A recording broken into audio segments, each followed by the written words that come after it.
Hola, buenos días. Somos Judith y Loli, trabajadoras sociales de Amires. En el podcast de hoy os vamos a hablar sobre la accesibilidad en la vivienda. Para abordar este tema, primero vamos a comentar una serie de conceptos que son imprescindibles. Os vamos a hablar, en primer lugar, de qué es una persona con discapacidad. La discapacidad es un tema genérico que engloba déficit, limitaciones en la actividad y restricciones en la participación. En España hay una ley conocida como Liondau, del año 2003, que reconoce como personas con discapacidad a aquellas que tienen un grado de minusvalía igual o superior al 33%. Por ello, la accesibilidad es el concepto europeo de 1996, se define como la característica del entorno construido que permite a todas las personas el acceso, utilización y disfrute de manera normalizada, segura y eficiente. Gracias a la Liondau, la accesibilidad pasó de ser una característica a una condición que deben cumplir los entornos, procesos, objetos y servicios para que sean comprensibles, utilizables y practicables por todas las personas en condiciones de seguridad y comodidad y de la forma más autónoma y natural posible. Por tanto, ya no es la persona la que tiene la discapacidad, sino que es el entorno el que discapacita a la persona. Ahora vamos a hablar de qué es el diseño universal. Según la Liondau de 2003, el diseño para todos consiste en la actividad por la que se concibe o proyecta entornos, procesos, bienes, productos, servicios, objetos, instrumentos, etc., de tal forma que puedan ser utilizados por todas las personas en la mayor extensión posible. En resumen, podemos decir que el buen diseño capacita y el mal diseño discapacita. Según la Convención de la ONU de 2006, se entenderá como el diseño de productos, entornos, programas y servicios que puedan utilizar todas las personas en la mayor medida posible sin necesidad de adaptación ni diseño especializado. Esto no excluye los productos de apoyo para grupos particulares de personas con discapacidad cuando se necesite. ¿Qué es un producto de apoyo? Es cualquier producto, incluyendo dispositivos, equipos, instrumentos, tecnologías y software, fabricado especialmente o disponible en el mercado, utilizados por las personas con discapacidad para desenvolverse de una forma autónoma. Básicamente son ayudas materiales y equipamientos. Ahora vamos a hablar de cuáles son los criterios de diseño universal. Que su uso sea universal, que en el diseño se considera su utilidad, la facilidad y la comodidad en su empleo. Este debe ser útil y comercializable para todas las personas con distintas capacidades, que tenga el mismo uso para todos y se consideren las características físicas y sensoriales de toda la población. Por ejemplo, la pajita flexible. Esta puede ser utilizada tanto por un niño que toma un zumo corriendo por el parque como por una persona mayor tumbada en la cama. El siguiente es que tiene un uso flexible. El diseño se adaptará a un amplio abanico de preferencias y destrezas individuales, a los cambios según las circunstancias o necesidades y a las dimensiones y características del usuario. Por ejemplo, una silla de oficina. En ella se puede regular la altura del asiento y de los reposabrazos, la inclinación del respaldo según las medidas y las necesidades de cada uno, y se pueden frenar también las ruedas. Otro de ellos es que tiene que ser simple e intuitivo. Se dice de todo aquello de fácil comprensión para distintas capacidades y niveles de concentración. Por ejemplo, un grifo monomando. Este resulta más fácil e intuitivo de utilizar por todas las personas. El siguiente sería que sea de información perceptible, es decir, mediante el diseño se debe transmitir qué información se da al usuario de forma eficaz con independencia de las condiciones ambientales o de sus capacidades sensoriales, y se utilizan diferentes modos para presentarla, ya sea táctil, sonoro, escrito y pictográfico. Debe ser compatible con los diferentes dispositivos y adaptaciones especializados por las personas con discapacidad sensorial, por ejemplo, el plano del metro, en el que las líneas se indican con diferentes colores y las estaciones con círculos, facilitando así el desplazamiento y entendimiento a todas las personas con problemas de comprensión lectora y también a turistas extranjeros. También estaría el de tolerancia al error o al mal uso, en el que se debe minimizar los peligros o daños por uso incorrecto o accidental. El producto está diseñado de forma que facilita avisos de peligro o error y tiene elementos de seguridad ante posibles fallos. Por ejemplo, el ascensor, que cuando se introducen más personas de las debidas y se sobrepasa la carga máxima de uso, dispone de mecanismos de aviso como el sonido de una sirena, o no se cierran las puertas o no se pone en funcionamiento. Otro de ellos sería la exigencia de poco esfuerzo físico. El diseño del producto posibilita su uso de forma cómoda y eficiente con el mínimo esfuerzo y permitiendo al usuario mantener una posición natural del cuerpo, minimizar las acciones repetitivas y los esfuerzos físicos continuados. Por ejemplo, el cepillo de dientes eléctrico. No requiere ningún esfuerzo físico y puede ser utilizado en una postura cómoda tanto por el usuario como por otra persona. Y la última es que el tamaño y el espacio deben ser adecuados para el acercamiento, manipulación y uso. Al diseñar el producto se tendrán en cuenta las dimensiones, espacios apropiados para permitir el acercamiento, alcance, manipulación y uso, independientemente del tamaño del cuerpo del usuario, su postura, que debe estar sentado de pie, o movilidad, y facilitará el campo de visión de los elementos importantes y el espacio para el uso del producto de apoyo. Por ejemplo, la tabla de la plancha, regulable de la altura, permite su uso a usuarios de silla de ruedas y a personas de diferentes estaturas. En resumen, la vivienda es el espacio donde más cómodos, seguros e independientes deberíamos sentirnos. La accesibilidad y el diseño para todos fomentan la autonomía y participación, y son el vehículo para lograr estos objetivos. Existe una norma que define los requisitos que debe tener un entorno para que sea accesible. Se trata de la norma de accesibilidad universal, que especifica los criterios DALCO para facilitar la accesibilidad al entorno. Los criterios DALCO son acciones que se realizan en los entornos y que permiten que cualquier persona, con independencia de su edad, sexo, origen cultural o capacidad, utilice ese espacio. Pero de nada sirve que un entorno sea accesible para todas las personas si no se puede acceder a él. Por eso se debe hablar también de la DISE. Este concepto trata de que la secuencia de espacios o estancias en un entorno no se interrumpa para garantizar que el entorno en su globalidad sea accesible. Respecto al acceso a la vivienda, hay que reconocer el área aproximada de la misma, es decir, los itinerarios peatonales, si existe un aparcamiento reservado e incluso el acceso al transporte público. El siguiente eslabón de nuestra cadena sería el acceso a la finca. En este punto hay que tener en cuenta los recorridos horizontales y verticales, en los que puede haber rampas, escaleras, ascensores, y no olvidar el portal y el rellano de la vivienda. Una vez dentro del domicilio, habrá que contemplar nuevamente los recorridos horizontales de los pasillos y la accesibilidad de cada una de sus estancias. Empezamos ahora hablando de la accesibilidad en el cuarto de baño, que es el lugar donde se realizan las actividades básicas, vitales e imprescindibles de la vida diaria, y no solo las funciones fisiológicas, también otras actividades que tienen que ver con el cuerpo y sus cuidados. Todas estas actividades son muy íntimas y personales y conllevan ciertos riesgos como resbalones y caídas, pues se desarrollan con las condiciones menos favorables. Considerar la accesibilidad en este espacio consigue que todas las personas sean lo más autónomas posibles y disfruten de una mejor calidad de vida. Veamos ahora cuáles son los parámetros de referencia y los requerimientos funcionales. En primer lugar tenemos el acceso. A ambos lados de la puerta de acceso habrá un espacio libre mínimo de 120 centímetros de diámetro para poder maniobrar y abrir la puerta. La puerta tendrá apertura hacia el exterior para evitar el bloqueo de la misma por un usuario caído en el suelo, aunque la opción más eficaz es disponer de una puerta corredera. Las cancelas y pestillos serán de uso fácil y ergonómico y dispondrán de un dispositivo de apertura desde el exterior en caso de emergencia. En los baños de uso público se recomienda que tengan algún sistema de cancela que informe desde el exterior si está libre u ocupado, para facilitar su uso a las personas con discapacidad auditiva.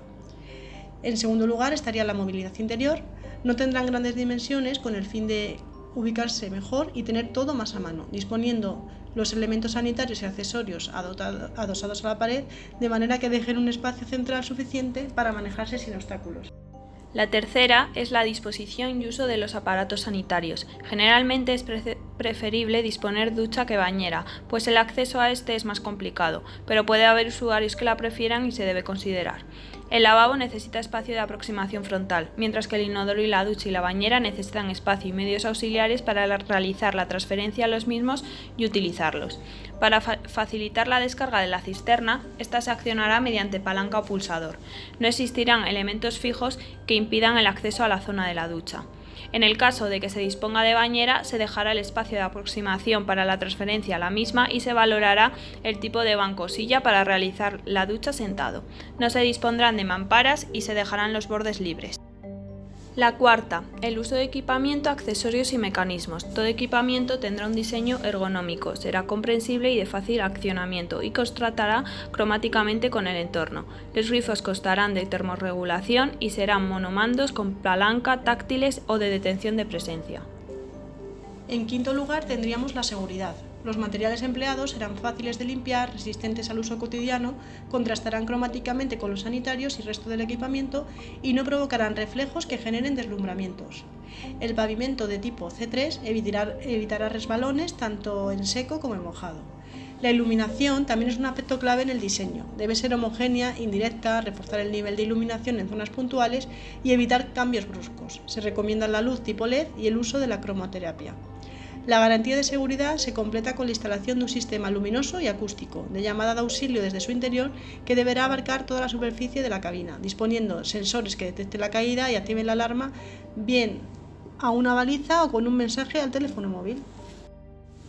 Según un estudio de Fisher y Robinson de 2010, los españoles pasamos una media de 1,6 años en el baño, realizando tareas de cuidado personal entre los 18 y 64 años.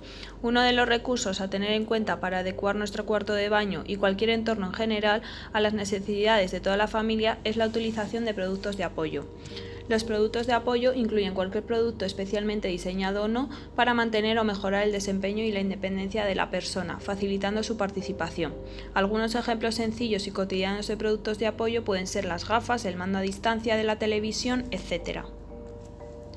Hay varios elementos que siempre se encuentran en esta estancia, tales como el lavabo, inodoro y bañera o ducha. Vamos a hablar a continuación de cada uno de ellos. Comenzamos con el lavabo. Para garantizar que cualquier persona pueda acercarse a él, lo ideal sería que no tuviese pie. De esta manera se deja un espacio libre por debajo que permite aproximar, por ejemplo, una silla de ruedas. El grifo se debe accionar fácilmente, por ejemplo, con una palanca. Para aumentar la seguridad de niños mayores con deterioro cognitivo y las personas con problemas de sensibilidad o discapacidad, se puede instalar termostatos que eviten que el agua salga demasiado caliente o demasiado fría. El siguiente elemento del que vamos a hablar es el inodoro. En situaciones en las que la persona debe transferirse desde una silla de ruedas o tiene inestabilidad, es imprescindible el uso de barras. Por último, hay que tener en cuenta que la manera de accionar la cisterna sea sencilla, utilizando palancas, pulsadores de gran superficie o incluso detectores de presencia. Pasemos a hablar a continuación de la bañera y la ducha. Si bien la opción más adecuada es el plato de ducha, la realidad es que muchas viviendas solo disponen de una bañera. Para hacer este elemento más accesible, además de contar con una superficie antideslizante, podemos utilizar tablas o sillas especiales. Estos productos de apoyo se colocan sobre la bañera y permiten a la persona realizar el aseo sentada. Además, hacen que el acceso a la bañera se realice de forma más segura. En caso de poder instalar un plato de ducha, es importante que no exista diferencia de entre la entrada al mismo y el resto del suelo. En este caso, colocaremos asientos de ducha. Los asientos pueden ser fijos, pero también plegables, con el consiguiente ahorro de espacio. Es muy importante utilizar solo asientos diseñados para este fin. En caso de colocar un taburete o silla estándar, lejos de estar preveniendo una caída, la estamos potenciando. El secado es una actividad para la que mucha gente no es independiente y que requiere adoptar posturas forzadas que pueden comprometer el equilibrio. Es conveniente realizar esta tarea sentados. Cada vez que vayamos a realizar una tarea, debemos asegurarnos de que todos los elementos que vayamos a utilizar, botes, toallas, papel, etc., se encuentren en nuestro radio de alcance, para evitar desplazamientos que son aún más peligrosos debido a que el suelo o la piel pueden estar mojados. Ahora vamos a pasar a hablar de la cocina, ya que es una de las piezas fundamentales de la vivienda. Cada vez está más integrada con las zonas de estar. En ella se lleva a cabo mucha vida social y todas las acciones relacionadas con la alimentación. Se realizan actividades muy variadas, hay mucho movimiento de personas y un lugar con innumerables riesgos. Hay agua, gas, fuego, elementos punzantes, a lo que las personas con discapacidad pueden ser más sensibles y suponer mayores dificultades para ser independientes. Con una serie de recomendaciones en cuanto al diseño podemos mejorar la accesibilidad y la autonomía de todos los usuarios. La premisa más importante para diseñar cocinas accesibles es que la persona con discapacidad pueda realizar el máximo de actividades de manera autónoma, sin necesidad de pedir ayuda a los demás, por lo que el diseño será lo más sencillo posible. Para ello se tendrán en cuenta los siguientes apartados. El primero, el tamaño y distancias. Las distancias tienen una gran importancia ya que los desplazamientos deben ser mínimos y tienen que posibilitar el alcance visual y físico. El diseño de cocina lineal no es el más adecuado ya que las distancias entre las zonas de trabajo son mayores. Además, los movimientos son poco prácticos e incluso pueden molestar si hay varias personas trabajando a la vez. La disposición en paralelo tampoco es adecuada, pues hay que trasladar los alimentos y los utensilios de una zona a otra. La cocina en forma de L es correcta, pues hay continuidad entre las zonas de trabajo y los alimentos y utensilios y se mueven de un lado a otro sin levantarlos. La cocina en forma de U ofrece la mejor solución, pues se reducen las distancias, se focalizan las zonas de trabajo y los utensilios y alimentos se mueven por encima de la encimera. En segundo lugar, las zonas y mobiliarios de trabajo. El trabajo y manejo de utensilios y alimentos sobre estas superficies requieren de una plena aproximación frontal y un hueco inferior libre. En el caso de la placa de la cocina o el fregadero, el área de actividad se establece en 80 por 150 centímetros. En el área de limpieza y almacenamiento debemos disponer de espacio suficiente en los armarios próximos al fregadero para guardar los utensilios de limpieza, las bolsas de basura, la vajilla y los cubiertos. Un buen lugar para colocar los cubiertos es un escurridor en las superficies de trabajo y se situará cerca de esta y del fregadero o del lavavajillas. Además, se deberá acceder fácilmente al cubo de la basura, por lo que una buena solución sería disponer de un cubo con varios compartimentos y con ruedas en la base para desplazarlo con facilidad de un lado a otro. La tercera, el espacio inmobiliario del almacenaje. La máxima efectividad aconseja la aproximación lateral, aunque en los armarios con puertas siempre es preferiblemente el acercamiento frontal. Para las neveras, lavadoras y lavaplatos se necesita un espacio mayor de maniobra previa y margen para alcanzar a los tiradores y manipular con comodidad. Una buena solución son las columnas de estantes deslizantes o los cajones con organizadores y disponer de sistemas de elevación eléctrica o manual en la parte trasera de los muebles colgados. Los electrodomésticos han de estar lo más integrados posibles en la cocina y deben dejar espacio libre por la parte inferior. Se recomienda las cocinas eléctricas con mandos, evitando las encimeras táctiles por la dificultad de localización para una persona ciega o con baja visión, y se debe aislar térmicamente la superficie inferior de la encimera para evitar quemaduras en las piernas y rodillas. Se aconseja disponer de un tablero extraíble para apoyar las cacerolas conforme se leen del mismo. En cuarto lugar estarían los utensilios y el menaje. La vajilla, los cubiertos, ollas, sartenes y otros utensilios de uso diario se acopian próximos a la zona de preparación de alimentos y a una altura y distancia de fácil acceso. Debe preverse un espacio libre en esta zona para mover y manipular la comida y bien conectado con el fregadero para desplazar las cacerolas por encima de la encimera y llenarlas de agua sin tener que levantarlas. Para personas con dificultades de manipulación es preferible que el grifo sea monomando de maneta larga y extraíble para regular con un solo movimiento el caudal y la temperatura del agua, facilitar su alcance desde el borde de la encimera y permitir llenar cubos apoyados en el suelo. Y por último, especificaciones de los acabados para la seguridad y de acondicionamiento. En cuanto a los acabados, se procurará el mayor contraste cromático posible entre los parámetros verticales y horizontales y el mobiliario, y a su vez con los accesorios y mecanismos y dispositivos. La encimera siempre será de color liso, con aristas redondeadas y libre de obstáculos, para facilitar el deslizamiento de las cacerolas, evitando elevarlas a las personas con dificultades de movilidad y que tengan menor fuerza, y permita la localización de objetos sobre ella a las personas con resto visual. Los pavimentos deberán ser antideslizantes en seco y en mojado, evitando brillos y reflejos, con lo que compaginar la iluminación natural y artificial será fundamental. Es necesario contar con luces adicionales que enfoquen directamente la zona de trabajo sin que produzcan sombras ni deslumbramientos, y pueden seleccionarse según la tarea. La ubicación ideal es bajo los muebles superiores. Las llaves de paso, interruptores y enchufes deben identificarse visualmente y por el tacto y estar próxima a la encimera para evitar desplazamientos. Se recomienda instalar detectores de humo, gas, fugas de agua, caídas, etc., conectados a alguna central de alarma o sistema demótico de la vivienda, así como disponer de algún sistema para estar comunicados con el exterior, como un teléfono o el interfono del portero automático, que puede ser utilizados en caso de riesgo. Para las personas ciegas se utilizará la rotulación en braille en productos y utensilios y los dispositivos serán sonoros.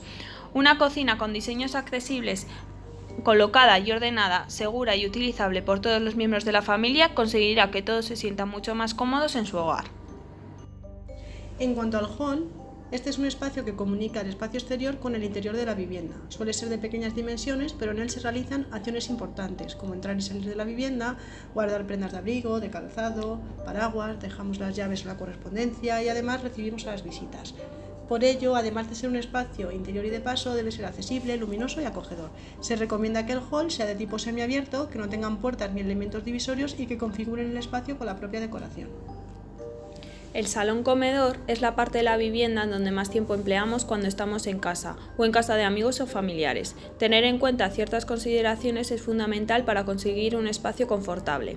En ambos espacios se considera la movilidad del usuario y el uso de los espacios y el equipamiento, atendiendo a los siguientes puntos. El primero, condiciones básicas de movilidad. Se recomiendan espacios cuadrados que facilitan el acceso al equipamiento frente a los rectangulares. En segundo lugar, deben evitarse pestillos de pequeñas dimensiones y formas redondeadas que exijan alta destreza manual. En cuanto al acabado, es básico considerar el contraste cromático de la hoja o del marco con la pared en la que se ubica y con el entorno. Las puertas de salida a la terraza estarán enrasadas o contarán con un plano inclinado para salvar este resalte. En el caso de las ventanas, su ubicación define el espacio de aproximación necesario libre de obstáculos, así como la distancia de alcance a los tiradores de apertura y cierre, y los mecanismos de las persianas. Estas preferiblemente serán motorizadas. Se recomienda el uso de ventanas correderas en el caso de personas con resto visual para evitar impactos. El mobiliario, en el que se incluyen armarios, aparadores, mesas, sillas, sofás, no dispondrá de aristas ni esquinas. En caso contrario, se colocarán cantoneras de goma en color contrastado con la esquina de los muebles, para evitar hacerse daño en caso de golpe o de tropiezo. La mesa es el elemento fundamental, tanto de uso como de decoración del comedor. Debe colocarse en una zona despejada para facilitar el acceso. Una mesa redonda es más recomendable para espacios pequeños y con pocas personas. Las mesas rectangulares son más utilizadas para grandes comedores y con muchos comensales. Importante evitar que tengan una única pata central, pues al apoyarse en los extremos se pueden volcar. La posición del sofá debe permitir acceder a él y moverse con comodidad. En cuanto a la mesa de delante del sofá, una buena práctica es que disponga de ruedas con freno para poder moverla, tenga formas redondeadas y que se puedan elevar en altura. En cuarto lugar, los interruptores y mecanismos de mando, control y accionamiento. Todos estos dispositivos, videoportero, etc., facilitarán el alcance a todos los usuarios y será fundamental el contraste cromático y que dispongan de un pilotito luminoso para una rápida y eficaz localización. En general, disponer de un sistema de domótica en la vivienda que pueda ser controlado desde ordenadores, pantallas táctiles o el móvil facilita la interacción con todos los dispositivos y mecanismos existentes, tales como la televisión, climatización, persianas, iluminación, etc. También tendremos en cuenta los colores con los que pintemos nuestra casa, pues además de producir contraste y facilitar la orientación en el espacio, influirán sobre nuestro estado de ánimo e incluso sobre nuestra salud. Una explosión de colores en el hall para recibirnos o dar la bienvenida a nuestros visitantes puede ser adecuado. Para el comedor se aconseja el uso de tonos más cálidos que nos hagan sentir a gusto. El toque de color se puede dar con el mobiliario y los accesorios. También disponer de un sistema de iluminación con una gama cromática que se puede ajustar en intensidad y color de manera inteligente. Aportará bienestar a los usuarios. Seguimos hablando de las actividades que se desarrollan en estas estancias de la casa. Están muy vinculadas con la comunicación entre personas y con el exterior, a través de elementos como la televisión o el teléfono. Estas actividades por sí mismas no presentan riesgos. En este caso, estos están muy relacionados con el diseño de la estancia y su mobiliario. Los más importantes son dar acceso a la vivienda a personas no deseadas, caídas provocadas por la existencia de alfombras o mala iluminación y golpes contra las esquinas de los muebles. Empezaremos a hablar de la dotación por la puerta de entrada. Casi todos tenemos en casa un portero automático. Cada vez son más habituales los videoporteros que ofrecen una imagen del visitante. En el mercado encontramos algunos modelos que además incorporan bucle magnético para facilitar la escucha a algunas personas usuarias de audífono e iconos que facilitan saber qué está pasando en cada momento y si nos están hablando, si no nos han respondido o si la puerta ya está abierta. En prácticamente todas las puertas encontramos mirillas. Las tradicionales suelen estar demasiado altas para algunos miembros de la casa y no permiten una visión clara del exterior, por falta de luz, entre otros motivos. Para mejorar su uso se puede instalar una mirilla electrónica que ofrece una visión clara y luminosa y hasta permite la grabación de imágenes si fuera necesario. El último paso para permitir la entrada al domicilio es la posibilidad de abrir la puerta de la vivienda. Para aquellos que no tienen problemas a la hora de utilizar un picaporte, recomendamos que estos sean fáciles de utilizar, ergonómicos y que permitan su uso con una sola mano.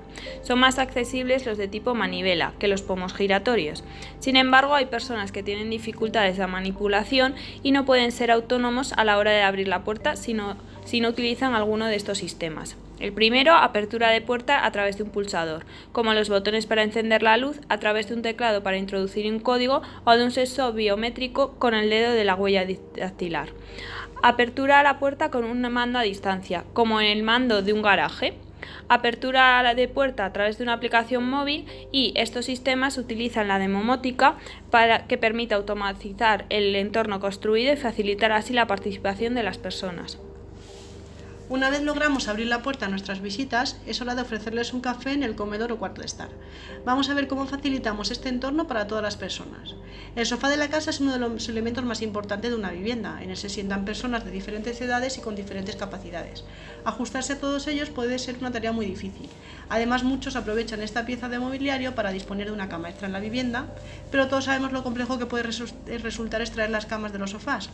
También encontramos una solución novedosa para este caso. Se trata de un sofá que permite la modificación de cabecero, piecero e incluso su extensión completa, sin hacer más esfuerzo que manejar una sencilla aplicación para el móvil. El resto de mobiliario del salón suele incluir mesas, sillas y muebles para colocar las cosas. Esta es la diversidad que solo os vamos a hacer algunas recomendaciones generales. Hay que tener en cuenta las zonas de paso para deambular por la estancia. Hay que tratar de mantener el orden que resulte más funcional, colocando los elementos de mayor frecuencia de uso en los lugares más accesibles. Cuidado con las alfombras, son muy bonitas pero dificultan mucho la movilidad. En caso de tener un deseo irrefrenable de tener una, será conveniente fijarla al suelo con una red antideslizante de goma o una cinta adhesiva de doble cara, para evitar que se mueva. Y si disponemos de un comedor en el salón, se puede valorar la posibilidad de disponer de una mesa regulable en altura. Recordamos la importancia de utilizar manteles de colores lisos que contrasten con el menaje, que podemos adecuar a las necesidades de los comensales, utilizando vasos, cubiertos y platos con diferentes diseños y funcionalidades. Y ahora hagamos la sobremesa viendo una película en la tele. Damos por hecho que todo el mundo sabe utilizar una televisión y acceda a sus contenidos, pero esto no siempre es así. La facilidad de uso dependerá de varios factores, como la sencillez del uso del mando, las posibilidades de configuración de la tele o la opción de acceder al contenido emitido. Algunas marcas incluyen ya opciones que permiten poner subtítulos, leen en alto los menús para que una persona ciega o con baja presión pueda navegar por ellos y permiten acceder a diferentes funciones a través de la voz. Otro aspecto a tener en cuenta, no solo en este entorno, sino en la vivienda en general, es la iluminación. Se pueden facilitar el encendido y el apagado de las lámparas, escogiendo aquellas que se activan y se desactivan de la manera más funcional para cada persona. Por ejemplo, utilizando las que se encienden tocando de manera ligera cualquier parte de su base. Si las necesidades de acceso son mayores o se quiere disponer de funciones más complejas, nuevamente la domótica será la mejor opción. Se pueden configurar diferentes ambientes luminosos, incluyendo la posibilidad de controlar la luz interior en relación con la exterior, entre otras cosas. Concluimos este podcast mencionando la importancia de los enchufes, normalmente ocultos tras muebles y a alturas difíciles de alcanzar sin doblar el cuerpo entero. Siempre que se pueda, se deben colocar de manera que su alcance sea sencillo, de colores que contrasten con la pared y teniendo en cuenta las novedades del mercado, como por ejemplo la existencia de enchufes USB, que permiten conectar el dispositivo para su carga de manera directa sin utilizar adaptador, eliminando una tarea más de manipulación que puede ser compleja para algunos. Esperamos que os haya parecido interesante este podcast. Nos vemos pronto. Un saludo. Un saludo.